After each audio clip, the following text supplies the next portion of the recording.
Welcome to the spirit world, answering your questions on angels, demons, and how the spiritual and physical worlds interact. And now your hosts, Debbie Georgianni and Adam Bly. Well, hello there, and welcome to the spirit world. I am Debbie Georgianni with religious demonologist and co-host Adam Bly, and you today. That's right. It's our July open forum. That's where we, Adam and I, we bring no topics to the table. You do. This is your July open forum, so you get to call in and ask questions about angels, demons, anything in between. I'm going to give the number because then we're going to begin in prayer, and we're going to go right to the calls because the spirit world listeners, you love this show. You look forward to this show each and every Saturday. We want to thank the EWTN Global Catholic Radio Network for sending this show all around the world. So please call in. You don't have to be Catholic to call in. And here is the number, 877-757-9424. Adam, we always begin with the St. Michael prayer. In the name of the Father, and of the Son, and of the Holy Spirit. Saint Michael the Archangel, defend us in battle. Be our protection against the wickedness and snares of the devil. May God rebuke him, we humbly pray. And do thou, a prince of the heavenly host, by the power of God, cast into hell Satan and all the evil spirits who prowl about the world, seeking the ruin of souls. Amen. In the name of the Father, and the Son, and the Holy Spirit. Amen. Amen. Thank you so much, Adam. And we have our show team in place. Our senior producer, Tim Mott, is at the controls, making us sound crystal clear. We're being produced by the Guadalupe Radio Network, again, heard all over the EWTN Global Catholic Radio Network. We have our call screeners in place, Carol and Libby. We've got Rachel monitoring social media, doing a great job. Everything is in place. Now we wait for our spirit world listeners to call in and ask their questions about angels or demons or anything in between. If they have any activity happening, any experience, they want to share something, maybe they want to ask a question about the faith, they're not sure what's going on, we are here for you. Here's the number, 877-757-9424. It's 877-757-9424. We are very friendly. We'd love to hear from you. Open forums are very popular. Phone lines just light up and they stay lit up the entire quick hour. I think this is one of the fastest hours in Catholic media, I believe. And we go very fast, and we want to hear from you. So if you have a story to share, if you have a question to ask, this is the show to do it, 877-757-9424. But Adam, before we get to the calls, and the calls are lighting up, which is great. Our listeners have things to say about angels or demons or anything in between, the invisible world. Adam, in 1 week, Adam, we are going to be together in Plano, Texas for Guadalupe Radio Network's 25th anniversary celebration, Keeping the Promise. We're going to be with 2,000 of our closest friends, and also with Matt Marr and Father Chris Alar and Deacon Harold Burke-Sivers and Jerry Usher and Julie Carrick and Monsignor Charles Pope. And it's just it goes on and on of all the fine folks that will be there at this great 25th anniversary celebration. Adam, I'm so looking forward to it. And I do have to tell you, I have had this week a lot of messages coming in from Spirit World listeners through Facebook. They have told me that they're driving in from all over the place to come into Plano, Texas next Saturday for this great one-day event. It's a free event, and it's sold out. It's amazing. Everybody's got a seat there. It's incredible. And they're coming in to talk about the spirit world. Wow. I haven't really got my head around it yet because until we get closer, it won't be a real thing for me. I have to get through the week. But when you say 2,000 people, that's a lot. That's a lot of people at an event. That's wonderful. Hopefully it's going to be a lot of fun. And the best part, we get to chat with people. We won't be able to chat with 2,000 people, but probably a few hundred. So that's really nice. Yeah, definitely. And we're so excited. Marty and I are flying in to Dallas. We're excited. Marty's going to be with me. And so if you've ever wanted to meet my husband, it's a chance to meet Marty Georgianni. He's really fun to talk to, and he's a good guy. Great guy. He is. He really is. I don't know Yeah. where he came from. I think he was dropped from heaven. I really do. He's pretty amazing. But Adam, are you seeing the calls just line up? Our first set of calls, they're ready to go. Yes. Yes. Yeah, It's great. Boy, I yeah, know. they're almost full. We're gonna try to get through them today so that we Okay. get to as many people as possible. Okay. I Okay, feel so- bad when we run out of time. I know that is true. So I'm going to ask our senior producer when we're ready to bring up our first caller and introduce them. Hello, senior producer Tim. Hi there. How you doing? We're doing great. It's a beautiful time to have an open forum for July with our Spirit World family. I love that, and I think it's wonderful when we journey together and we leave this hour, Tim, and we're a little bit changed, a little bit closer to God. I know I say that for Take Two as well, but I really mean that. I think Catholic radio is one of these this beautiful medium to be able to be forever changed. You know, once you listen to Catholic radio, something hits you and you're like, wow, I learned something. I'm growing closer to God. And I hope that we achieve that today, Tim. What do you say? I say let's go to our first caller. We have Jan from Springfield, Missouri, listening on the Guadalupe Radio Network app. Jan, you are on with Debbie and Adam. Hi, Jan. Good morning. Good morning. Hi. I'm sorry for crying, but I just recently lost my mother on June 7th. And prior to her passing, she was telling my sister that she was seeing the face of a little boy, and she didn't know who it was. And the day that she passed, one of my nieces gave birth to a baby boy. And we just wondered if she was seeing him, you know, passing, like he was coming and she was going. So we just didn't know if that's possible. Well, I want to let Adam comment, and then I want to share a story that happened with my dad, Jan, and I'd love to hear Adam's response on that. But I will tell you that I have heard this before. I've been by the bedside of a lot of people that have passed, and it's interesting what they see and what they experience before they make that move into eternal life. So I think this is going to bring you great comfort today, and I'm glad you called in because you're representing a lot of people that have had these experiences with their loved ones, and they're kind of like, oh, should I ask this? And I'm a little bit embarrassed about it. But right. Yeah. But Jan, may we have your mother's first name? I brought the prayer book out from Take Two, and I have it right beside me. Oh, and thank yeah, can we have her first name? Her name is Bonnie. Bonnie. Okay. I'm so sorry for your Yeah. loss, but I want to let Thank Adam you. comment first. Yeah, Jan. So first off, I'm very sorry that your mom died. I hope it was a good death and she was properly prepared, and She was, and she got apostolic pardon too. yeah, so wonderful, right? Yeah. I mean, you can't Yeah. ask for a better leaving this life and heading to your judgment. So Right. wonderful, and so Right. many people will be praying for her now that will hear this, you know, and that's super helpful. If she has Thank some you. things to work through in purgatory, like that's a great blessing. So yeah, I have found it really fascinating. Like, yes, I've been around people that are about to die, and I've been with a couple people as they died, close relatives, and I don't know about you, Deb, but seeing loved ones, passed on loved ones, is super common when people are getting ready to go. It's very often their parents. I've also found it really interesting. There's a number of hospice nurses that have had careers in hospice that have done interviews, basically, or videos about what they see over and over and over. And it's such a common thing that what they call it visioning, that when somebody starts seeing their dead loved ones, they know they're about to die, like within 2 days, basically, more or less, very soon. And it's like, it's just a known thing. It's a normal thing in that world, in the hospice world. So could it have been that nephew? Who knows? We don't know. I can tell you that, you know, from listening to a lot of these hospice nurses, you know, they're describing cases where medically the person's lucid and with it, and they're not on medication that could cause hallucinations, and they don't have low blood oxygen that could cause hallucinations. You know, they talk about cases where medically there shouldn't be anything going on.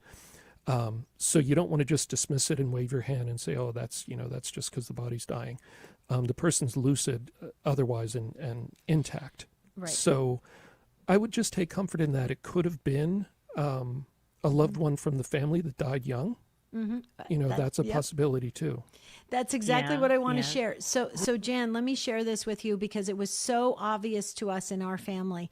When my dad was about a week away from dying, and Adam just said it right there, and I believe I feel that's a confirmation from God.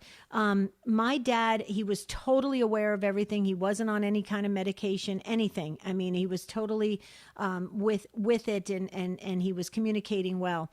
My dad saw a little boy, a little toddler running around his bed, excited to see him, couldn't wait to see him.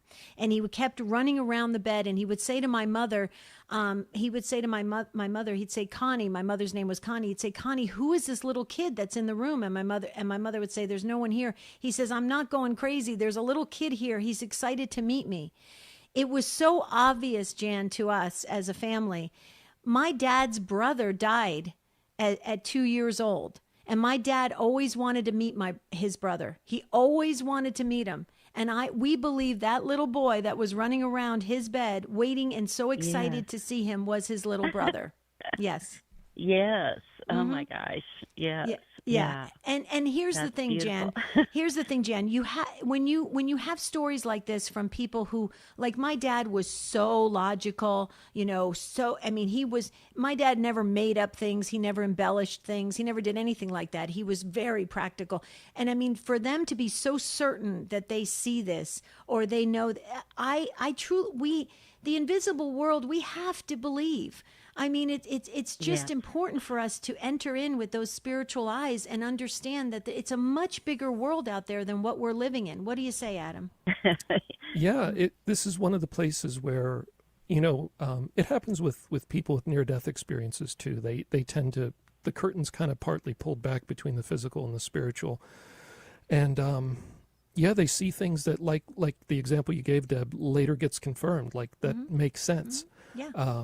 So it's one of these things God allows us that kind of points to the reality of the spiritual world, and he allows these signs for us and to share these stories to encourage Exactly. one another, And don't you say, Adam, that Jan, I hope this brings you such peace and joy and I know that it's so hard to lose a mom. I get it. I know I feel the same way when I lost my mom, but I will tell you that to know that everyone on the other side of the veil, everybody's alive and it's this idea of it's outside of time and so this death is, yes, this is a moment that we all experience here, but it's not the end. It's the beginning of a whole new world. And I mean, it's amazing when you have that bigger picture, Jan, we can get through anything in this world called that we encounter in life. And we look forward to when we're all in that beatific vision, God willing. So Jan, God bless you for sharing with us. You probably represented a lot of people that have had experiences. Yeah. And we just thank you and just know that prayers are with your family. Thank you so much. I Thank appreciate it. Yeah. All right. Bye-bye. Bye-bye. Thank you, Jan. Don't you agree, Adam? I know we're going to go to the first break, and then we'll get back. We have Javier and Lisa and Molly and Fernanda. And also we had a question that came in about demons being attached or assigned, a devil assigned to each individual person. We're going to actually hold that question for our mailbag edition, which is next Saturday, because that is a very interesting topic, and I think we should dive into it. That's next Saturday. So thank you for calling in. I know you couldn't stay on the line, but if you do have a question or you want to share your story, please call in 877-757-9424. We have an open phone line just for you here on The Spirit World, and Adam and I will be right back.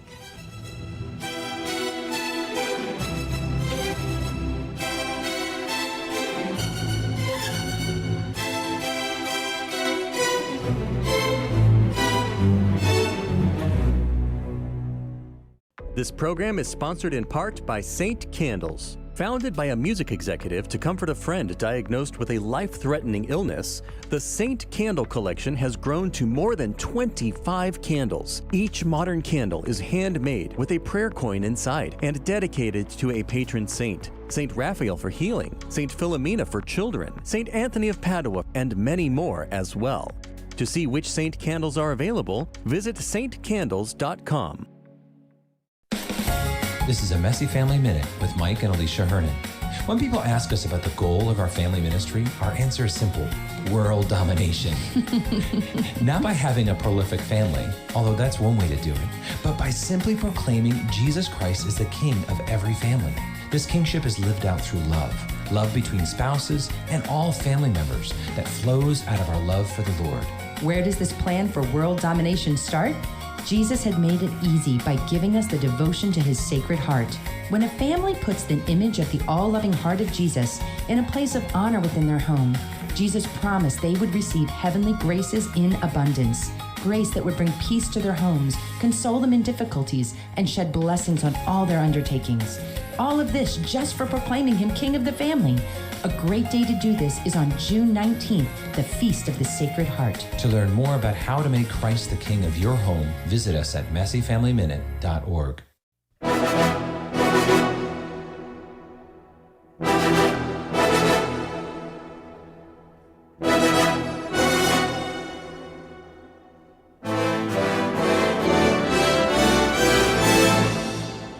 The Spirit World continues with Debbie Georgiani and Adam Bly. If you have a question for the show, call 877-757-9424 or email tsw@grnonline.com.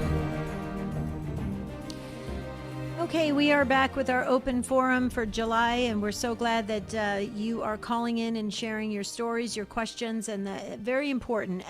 Just to get back to the topic that I was addressing before we went to the break, it was Sandy from Yakima, Washington on Sacred Heart Radio. Sandy has a question about, do we have an assigned devil to us like we have an assigned angel, guardian angel?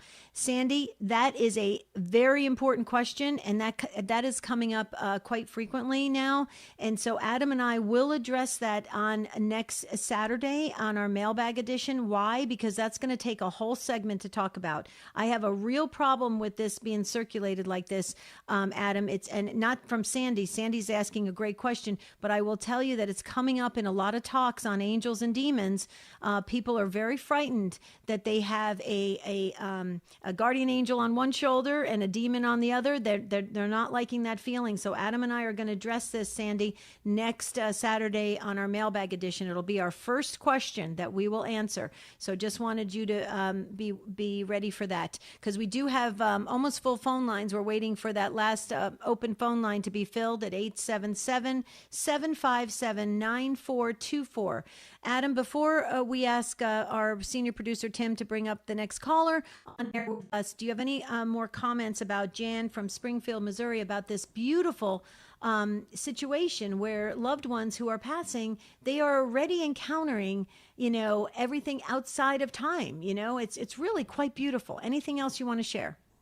Oh, just, again, thank you, Jan, for calling, because many people have wondered about this or have heard this or seen this go on. And so people out there that want to pray for Bonnie, and don't forget, no prayer is wasted. So if Bonnie is already in heaven, God willing, those prayers will go to somebody else. But it's a wonderful opportunity to pray for the dead, which is something we try to, remember to do. It's a big part of the church in terms of our Catholic life and our walk, is to charitably pray for the dead. Well, now you bring up the fact that we won Best Radio Program for Praying for the Dead for the Gabriel Awards a couple weeks ago. So we're very excited about that. And actually, when I got to receive the award on behalf of Guadalupe Radio Network, I was so excited to share that, Adam, that it was so important that we do pray for the souls in purgatory and for those who have no one to pray for them. And it was very powerful. There were some priests in the audience, and they thanked me for saying that, to remind people to pray for the dead. So yeah, it's exciting, very, very exciting times. And this is a wonderful opportunity for us to have this live radio program, to come together and to really grow in our faith and to be confident, be spiritually confident as we walk through life. Tim, our next caller, please. Javier from San Antonio, Texas, listening on the EWTN.com website. You are on with Debbie and Adam. Hi, Javier, good morning. Thank you for thank taking you. my call. Good morning. Go right ahead. Yes, so what prompted my call is that I was visited by a couple of Mormon missionaries a couple of weeks ago. Pretty friendly. They gave me a couple of tracts, invited me to their church. I'm a practicing Catholic, go to confession and communion when I can, go to Mass every week. Anyway, my question is there teaching from the Catholic Church about dealing with non-Catholic spiritualities, especially the Mormon Church, which I think teaches many things that are not compatible with Catholic teaching? Like, can I pray with Mormons? Can I attend their baptisms? Can I read the Book of Mormon? Is there any teaching about caution dealing with that? Yeah, so Javier, that's an interesting question. It's a little bit complicated. So certainly you can pray with people, but not in the sense of like going to a service and acknowledging, praying to like their theological figures. So right. they have different ideas about who Jesus was. They have some odd ideas, and so you don't want to be like part of reciting their prayers that have a different theology that isn't truthful. So you want to avoid that. You can pray, and you could both be praying for somebody. So let's say somebody's in the hospital and maybe they're likely to pass soon, and they have some relatives that are Mormon, and you're all standing there. You could pray for that person, and they can be praying for that person, just praying in your own way. That of course would be fine. Or grace before meals or something of that nature. Mm-hmm. that is something like that. Mm-hmm. Yeah. Now reading things from, books from other religions, of course you're free to read those. There's no like restriction, like it's sinful, but I would see it more as reading it to understand it. For research? As research. Mm-hmm. So like, you may end up having a conversation with a Mormon one day that knocks on your door, and, it's not your job to stand there for 12 hours and try to convert them and argue every point, but we do have a duty to charitably interact and defend the faith and explain the faith. And knowing their take on things and their worldview and their system helps you do that in a more effective way. So I would see it more as research. What do you think, Deb? Absolutely. And Javier, here's how it used to be answered at the parish level in the Diocese of Phoenix, where I live.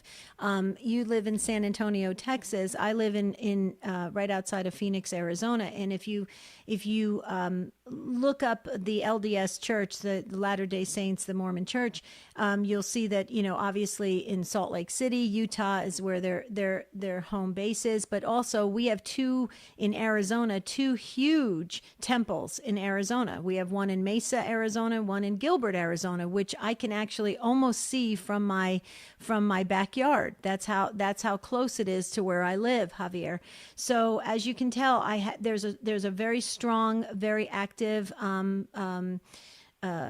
group in where I live that they're wonderful. In fact, my next door neighbor is Mormon, and they're wonderful to have as neighbors and friends, and it's beautiful. But I will tell you that I think as Catholics, this is just me talking now, Javier. I'm not representing the Catholic Church or representing, Guadalupe Radio Network or EWTN. This is just me talking personally, working in ministry for many years. Here's what I would recommend for Catholics that are encountering people of other beliefs and faiths. There are so many YouTube videos by very strong Catholics out there that describe, then they've done a deep dive into different religions. There are so many. You've got Tim Staples, you've got from Catholic Answers, you've got, I could go on and on of how many great Catholic apologists that have done deep dives into other faiths. What I would suggest to do is to go onto one of these approved EWTN videos or on YouTube and get a strong Catholic speaker and learn about this other faith, rather than picking up the Book of Mormon or doing other things like that. And I'll tell you why. Because unless you're doing research, unless you're writing a paper, unless you're giving a report on something, it's important for us as Catholics, because our religion is so vast and it takes a lifetime, beyond 10 lifetimes to learn it. We should know our own faith first. And I think the curiosity factor of going into all these other religions and we're trying to learn all about them, and it's taking us off the mark. It's taking us off focus. So I would suggest learning as much as you can learn about your own Catholic faith. If you want to learn about these other faiths, the beauty of it is these YouTube videos that are usually only less than 30 minutes long from great Catholic apologists will get you up to speed, so you know how to interact when they do knock on your door, like Jehovah's Witnesses or LDS or any other faith, belief, or tradition. You'll know how to interact, and you'll know what your responsibility is as a Catholic, how to answer, when to say that you're willing to, say a prayer with them or not. But I would not engage like being taking your time, your Catholic walk time, to go to a baptism of LDS, a Mormon, when we don't acknowledge their baptism. We do not acknowledge their baptisms. So my point is be careful what you put your time to. What do you say, Adam, before we go back to Javier? Yeah. And, touching on we have limited time is a big one. So like Deb said, the great summaries that people have done the work already of studying, these books. And there's tons of other documents that they have that they consider authoritative within that church, and it has changed and morphed over time. It's a rabbit hole that'll end up taking up way too much of your time, and you'll never get to it all. So yeah, the good summaries from qualified people, that is one of the great things about the internet. Right. What do you say, Javier? We'd like to leave you the last comments. This is great counsel. Thank you both for your time. Okay. Thank God you. bless you.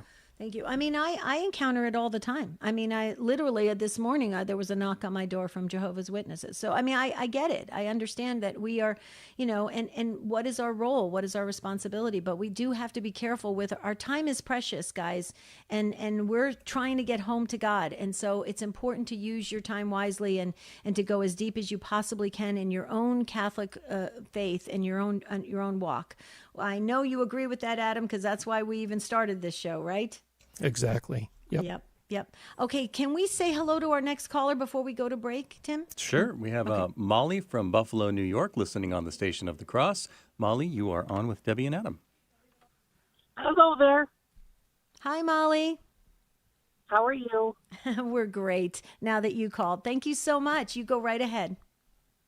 Okay. Well, about 10 years ago, I was going to Mass quite a bit.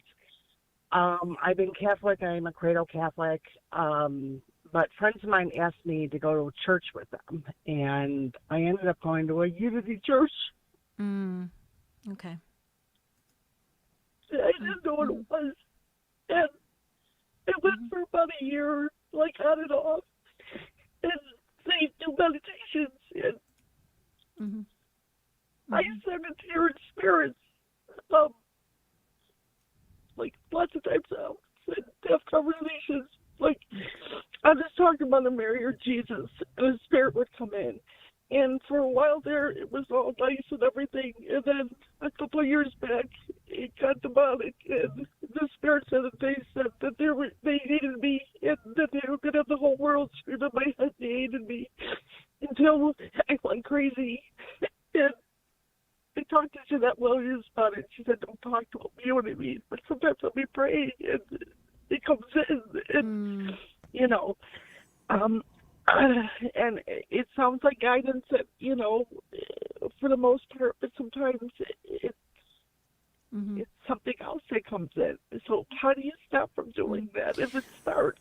Right. Well, let me let Adam comment, but I want to ask you a question. Are you're back practicing your Catholic faith? Have you gone to confession? Yeah. Have you gone to confession and talked to the priest about this? Well, I have, but they didn't really know what unity was. So I haven't talked about the spirit, so no.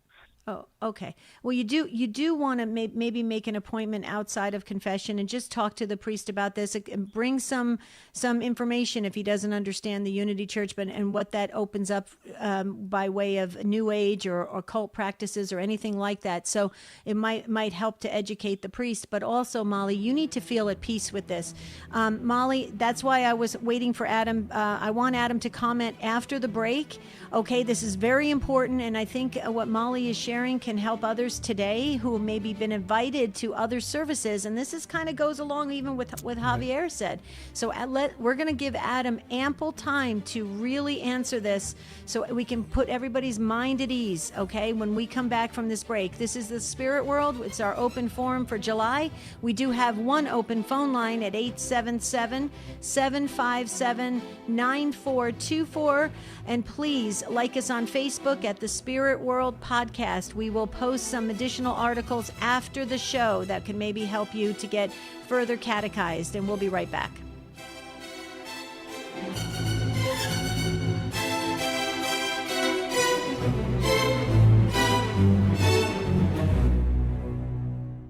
It started like it does for many people, question my faith and question authority. And I feel that the reason why I left was the draw of the world. The world was pulling me away. Some people would say, Satan was working on me. He did not want me in church.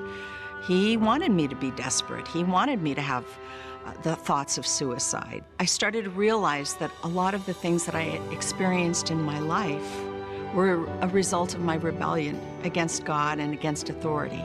Coming back to the church is the first step in healing from all of the hurts of the world. I went from being desperate and in despair to finding hope and encouragement for the future. I'm on God's team. I know who I belong to, and I know where I'm going, and there's nothing that can separate me from God's love. Take another look at the Catholic Church. Visit CatholicsComeHome.org today. Want some more peace in your life? Need some more grace in your day? Want to wake up each morning excited about life again? Life Coaching is there for you. We have a team of dedicated coaches willing to assist you in creating a plan for a better future with God as the focus. Jesus said, "I came for you to have life and to have it to the full." So begin anew at standtalltoday.com. standtalltoday.com.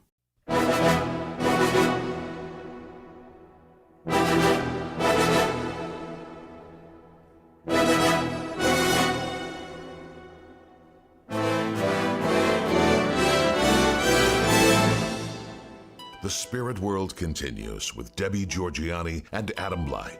If you have a question for the show, call 877-757-9424 or email tsw@grnonline.com.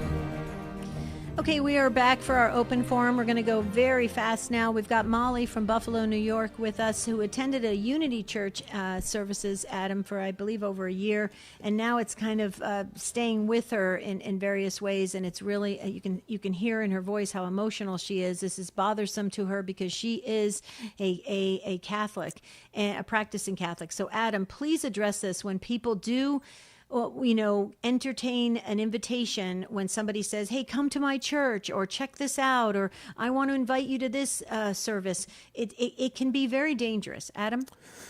Okay, Molly. So really important question, call, just topic that you're bringing up. I've seen tons of these situations over the years, over these last 20 years. I've talked to lots of people with a very similar story, Molly, where they got involved in some fringy, either new agey or cultish or, occult group at some point. And typically there's some, guidance to give a direct invitation to a supposed spirit guide or some other good spiritual figure, and the person's invited to invite them to counsel them and guide them and talk to them and all of this stuff. Sometimes there's a laying on of hands where they ask people to submit to a laying on of hands. And like, for instance, in Reiki, during the third level, the Reiki Master Initiation, you have to explicitly say that you invite the Reiki spirit to connect with you to facilitate this stuff. So sometimes there's an act of the will is done there.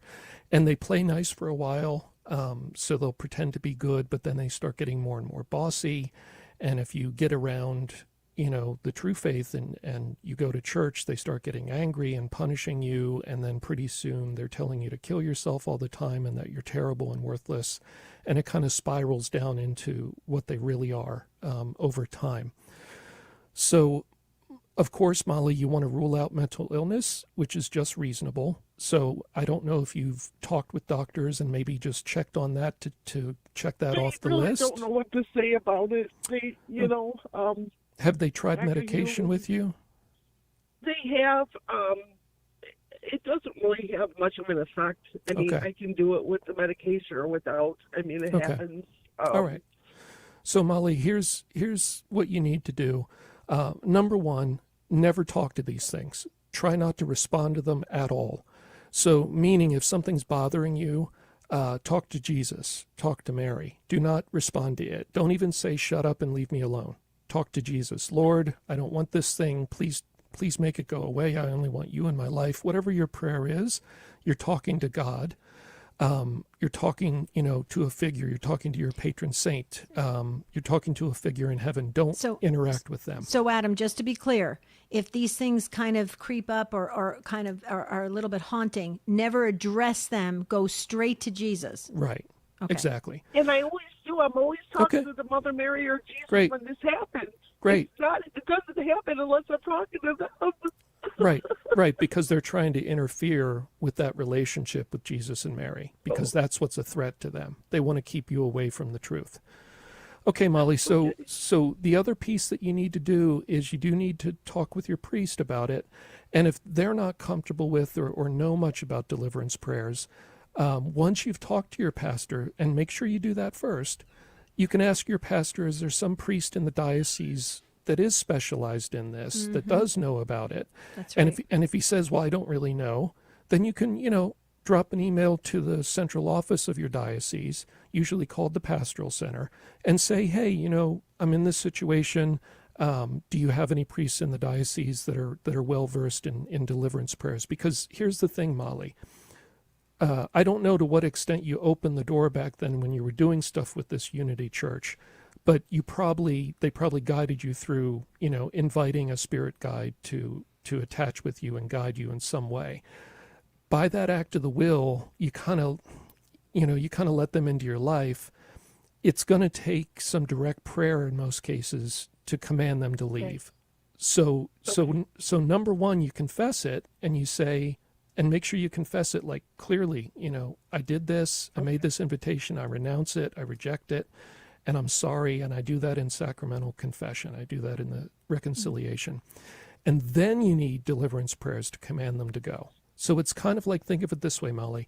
You let somebody borrow your apartment while you were out of town, and you come back and they've trashed the place, and you say, look, this wasn't the agreement, get out, and they say no, you then call the cops. So the first step is breaking the relationship and the permission that you gave. The second step is calling the cops, because they're not going to want to leave on their own. And the cops are going to a priest of the church, okay? Okay. You can do it. But Adam, let me just ask you this quick question before we let Molly go. And I know others, I just got another message. Somebody else has a similar situation to Molly. So Molly, you're not alone. So just know that you helped others today. So she goes to the priest. She talks to the priest. She asks for somebody who's in deliverance ministry at the church to help her with this. How about having the home blessed? Get the home blessed. How about wearing yesterday was the feast of St. Benedict. How about getting a blessed St. Benedict medal and wearing it on, or a miraculous medal? So Molly, there are things that you can be doing even beginning today to start to help you in this area so that it can free you from this. So just keep that in mind, Molly. We're going to be praying, but we want you to actively go and seek out that priest who's going to listen to you, okay? Okay, very good. Thank you. I appreciate it. You got a lot of prayers, Molly. I mean, you probably have at least a couple dozen prayers going up to heaven for you right now, Molly. So feel those good prayers, okay? Okay. Okay. Okay. God bless you. Beautiful soul. What a beautiful soul. See, this is what happens, Adam, when we entertain these other things. Like you said, you're opening the door, and it's very dangerous. Okay, Tim, where are we going next? We're going to Syracuse, New York for Lisa, listening on the Sirius XM app. Lisa, you are on with Debbie and Adam. Welcome, Lisa. Hi. Hi. Hello. Hi. Hello. You go right ahead. So actually mine does piggyback with Molly's, and just I want Molly to know that I'm praying for her as well, because I did not entertain any of this coming into my life, but unfortunately I work with a group of people that I believe are, do the Wiccan or the whatever, that New Age stuff you were just talking about. And unfortunately everything I talk about with my family at my own home, colors that I wear when I choose in the morning, I come in and they're all wearing them. There's also, I don't really know what to do, because I believe that somehow they have sent a spirit to just be able to see everything that I'm doing, and it's very scary. I actually have gone to confession. I spoke with a priest, and he did do a prayer over me. However, it doesn't work, because there was this quickly is I always go to adoration every day at the church that's next to my work, and one day I ended up going to adoration, and this woman was outside the church, and she's like, "Oh, do you need prayers?" And it was just very strange, and I said sure, and I explained the situation, and she said, "Well, let me give you a hug." And when she gave me a hug, where her head was, I now feel like this sensation of like numbing, or like I'm being choked whenever some people at work, and I know it sounds strange, it's very odd, but they make these weird like loud bucket noises and tap on their desk, and when they do that I start feeling the sensation. I know it's just, there's so much to it, but that's basically it, and I just don't know what to do from here. I really don't know. And are you a practicing Catholic, Lisa? I am. Oh yes. I mean, okay. That's my life. Okay. Good. Yeah. Good. Let me let Adam share what he needs to direct you in. Yeah. So okay. Lisa, first off, you're in a state of grace. You're receiving communion. You're going to adoration. You don't have anything to fear from people maybe, through spirits having hidden information, like knowing hidden things, like knowing things from a distance. That's one of the classic signs of possession that the church uses to diagnose possession. That's not the only one, but that's one of them. And that's because, the enemy is around, like they're allowed to tempt us our entire lives. So you shouldn't worry about whether there's some spirit around. Focus on Jesus, focus on your guardian angel. Those are the spirits that are also always around. Jesus is everywhere, of course, because he created everything. He's God. But you focus on that presence, because both presences are in our lives all the time. And you just, come to terms with that and let it go, because they've always been there your whole life. You're just becoming more aware of it now. So really, you're okay. Okay. You're in a much more powerful position than these fallen creatures. So secondly, pray for them. Pray for these people, particularly when you're at adoration. Forgive them and pray for them. Tell Jesus as sincerely as you can that you forgive them. Pray for them to receive the grace to realize what they're messing around with. Now, are you sure they're involved in the occult? Well, I honestly don't know. I don't know, but I just know that it's like a group of 6 of them, and it's very strange. I can't even prove any of it. It's just, I do know somehow I don't know. And how old are you, Lisa? How old are you? I'm 55, and the group ranges from like my boss to like who's like probably 40 and down to like in their 20s. So I don't know. And how long ago did this weird stuff start? About 6 months ago. Okay. Did you have these experiences previously in life?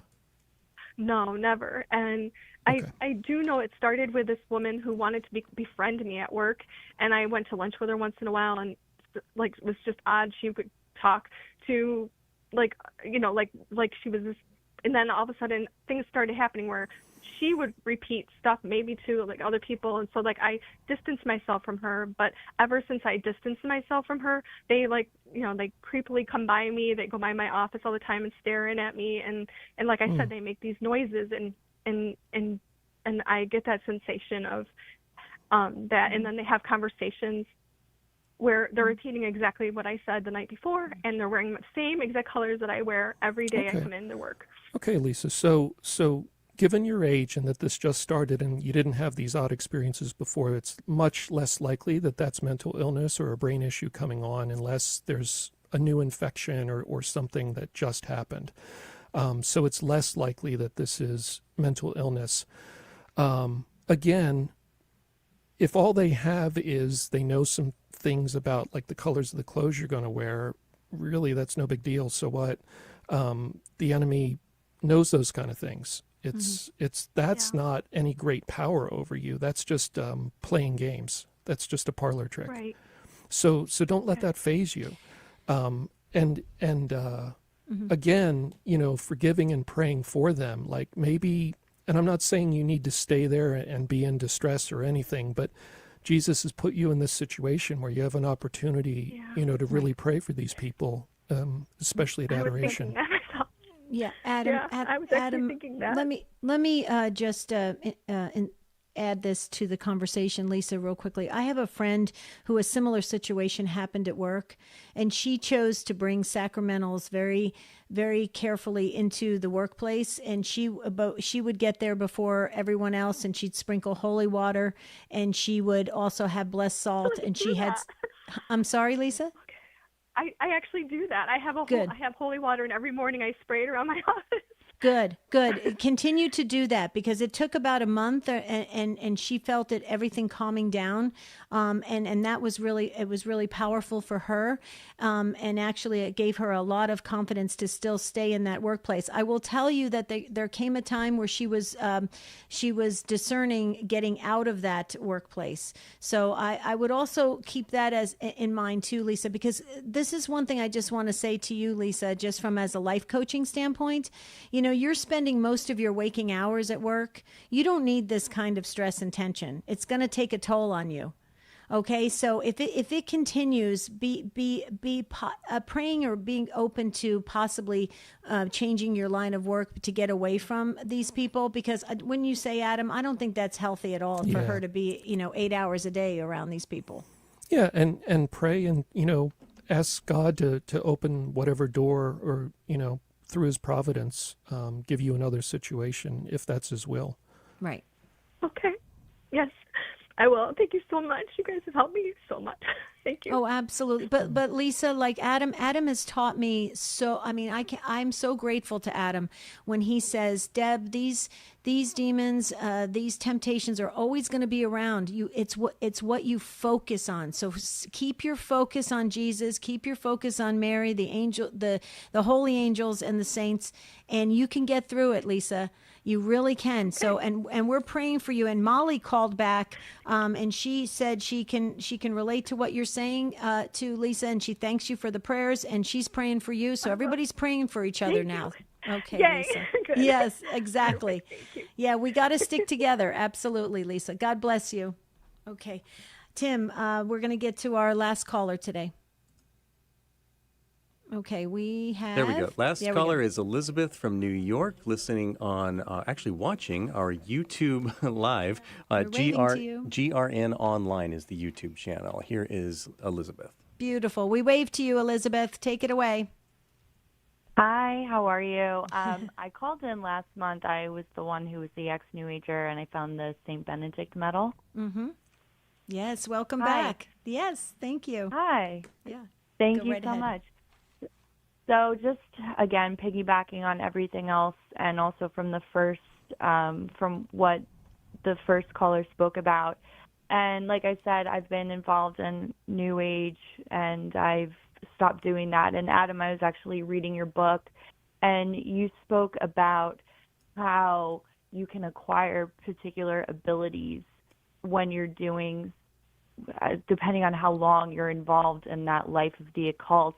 So I just wanted to know, because when the first caller spoke about seeing a little boy running around the bed and whatnot, and just the proper discernment between some people having dreams about something and coming to fruition, and then also just the discernment between that, because even when I was younger, before I knew about any of this stuff, I would have sort of, I guess you could say, prophetic dreams. And like I said, I don't want any abilities now. I just said I want absolutely nothing. And if it's from God and it's something that I was supposed to have, then so be it, thy will be done. But is there kind of a discernment between what God gives us, and I guess what it would be a seer, and the gifts, and then what is acquired throughout the years? Okay, so obviously we could write a short book on this topic, but here's the Cliff Notes, Elizabeth. So first off, playing around with the occult and getting fairly into that, it's not that so much that you acquire abilities, but the enemy gives you the illusion of having these abilities. They basically do these things, and they kind of tell you that you're the one with powerful gifts that you've activated in yourself, and you need to go further, and you're going to be the high priestess, or queen of whatever. They're always puffing up the ego. So it's the enemy giving the sham of an ability. Now, a genuine kind of charism given from God is given for some ministry that God wants you to do in this life, some role in this life, and those gifts are legitimate, and they come from the Creator, and they're linked to, or they're working with, commensurate with what you're here to do in this life. When you pursue the occult, it's not about thy will be done, what gifts you've given to do the work you want me to do. The occult is my will be done. I want to get these powers, and that way I can get what I want out of the world and out of other people, and I can control things and push away bad things and draw good things to myself. It's about ego. It's about the self. And that's the difference between, that's the difference between God and pursuing the selfishness, which is black magic and the occult. So the great thing to do, and I've found this to be really helpful over the years in working with people, I think your position's great. Don't pursue anything. If God wants to do something, he'll do it. And when in doubt, and you need to do this sincerely, ask Jesus to take away anything that isn't from him. And you need to be willing to give up whatever parlor trick the enemy is using to keep you chained to some practice or some belief system, where they hold that out as like the cookie of like, keep playing with this stuff and you'll get these neat powers, and it's just them doing it. It's a sham. But you need to sincerely be willing to give that up and ask Jesus to take away it if it's not from him. And I've seen so many cases where right away, like, it's gone. And it's such an eye-opener for people. So that would be the way I would pursue it. Discerning between dreams, it's difficult because we dream about lots of stuff and we dream about common stuff, and sometimes it happens. I really wouldn't worry about it. I wouldn't worry about it one way or the other. Pretty much ignore it. They're dreams. Trust in God's providence. Trust in God's providence in your waking life, his permissive will, his active will. Pursue that life of obedience to God, that relationship with Jesus, and don't worry about dreams too much. Mm-hmm. Well said, Adam. What do you say, Elizabeth? So much. Mm-hmm. That's great, because like I said, I had struggled with, I don't want anything left over, and thy will be done. That's kind of been my motto now. Okay, just thy will be done. But because I was in it for 12 years, and it's interesting again how everything from the previous callers, and Adam, from your book, when you mentioned that it starts out as kind and loving, and then the oppression happens and you get the nasty voices, you just get the darkness, so to speak, that was happening. So I feel like I'm still kind of shedding all of that. And every day I just said, I don't want anything. I want, if I'm just more sensitive and it's a gift from God, so be it. I welcome it and I trust it. So thank you for the clarification. And honestly, just hearing, ignore it. It's a dream. That's just a huge weight off my shoulders as well. Right. So There you go, Elizabeth. Thank you so much. Thanks for staying in touch with us. We appreciate it. You hear that music. I told you this was a fast hour in Catholic radio, so I got to do all the thank yous now, and also saying I'm sorry we couldn't get to Gabe and the others that were waiting on the line, maybe for the next open forum for August. Elisa, we got your prayer intentions for everyone that you wanted to add to the prayer book from Spokane, Washington. We've got that in the book. Want to thank all of the chats going on YouTube, Facebook, Instagram, X, Rumble, TikTok, and Twitch. Thanks, you guys. Thank you to the show team, Tim, Carol, Libby, Rachel. What a great show team we have. Thank you to EWTN for carrying the broadcast. Okay, that'll do it, guys. For Adam Bly, I'm Debbie Georgiani. Until next Saturday, have a beautiful and blessed week. We'll see you real soon.